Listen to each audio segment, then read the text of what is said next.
objetos que se movem sem motivo aparente. Casas com passados sinistros e sessões de exorcismo costumam ser o foco de muitos filmes de terror. Dentre tantas histórias que fazem uso do paranormal, para fazer os espectadores saltarem na cadeira de susto, quantas histórias vão além da ficção e foram em algum momento um acontecimento real? Conheça os 3 filmes de terror inspirados em histórias reais. Duarte 890 aqui. Editor, lasca a vinheta.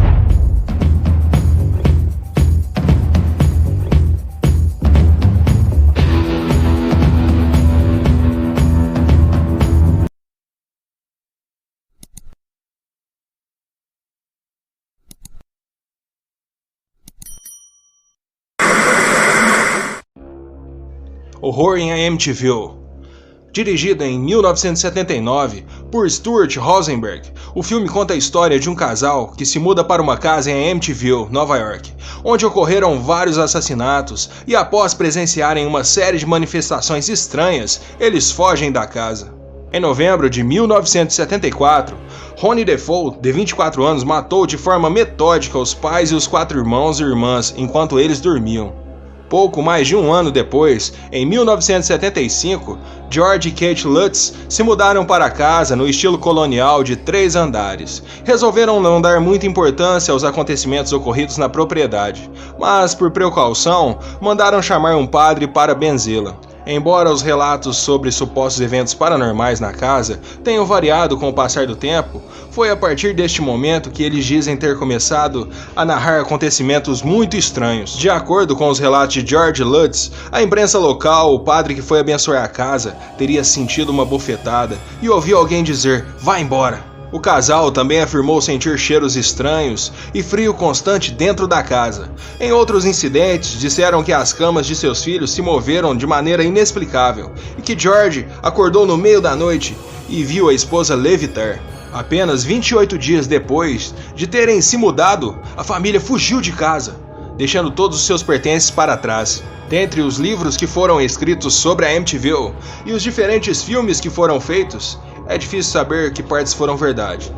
Mas o fato de uma família inteira ter morrido ali não deixa de ser assustador. O Exorcismo de Emily Rose. No filme O Exorcismo de Emily Rose, dirigido por Scott Derrickson, em 2005, um advogado investiga o caso de um padre que é acusado de homicídio após praticar o exorcismo de uma jovem.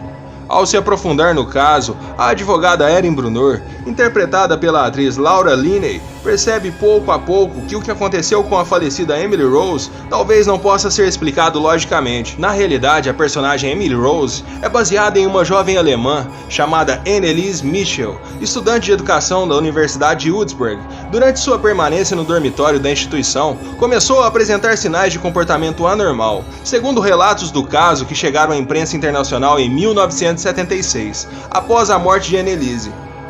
Em 1973, após vários episódios em que reagia de forma violenta, uma perda abrupta de peso e uma repentina abominação por objetos religiosos, os pais de Anneliese, que eram católicos, a levaram para casa e pediram a avaliação de um padre, que finalmente concluiu que ela estava possuída.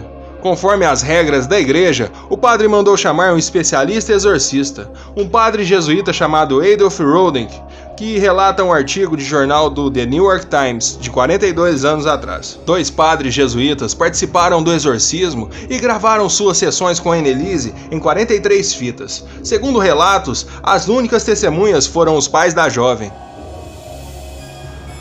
Invocação do Mal.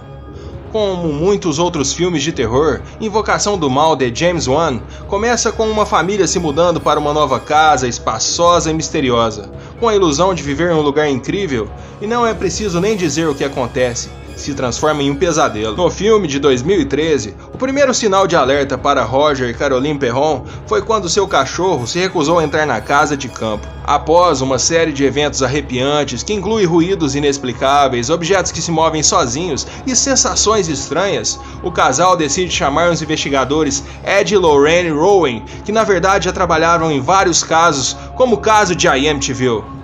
Segundo a própria Lorraine, que morreu em 2019, o filme é bem próximo do que aconteceu na realidade. Ed faleceu em 2006. E a mais velha dos 5 filhos de Perron, Andrea, disse ao jornal americano USA Today que muitos dos eventos foram reais, camas se movendo, cheiro de podre em alguns lugares, e sim também o exorcismo de sua mãe. Andrea disse: minha mãe começou a falar em uma língua que não era deste mundo, e com uma voz que não era a dela. A cadeira levitou e foi empurrada para o outro lado do quarto. Andrea também escreveu a história de sua família em 3 livros, e disse que não fica surpresa quando as pessoas duvidam do seu relato. E você gosta de filmes de terror? Sabia dessas histórias? Deixe nos comentários. Duarte 890 aqui. Fui!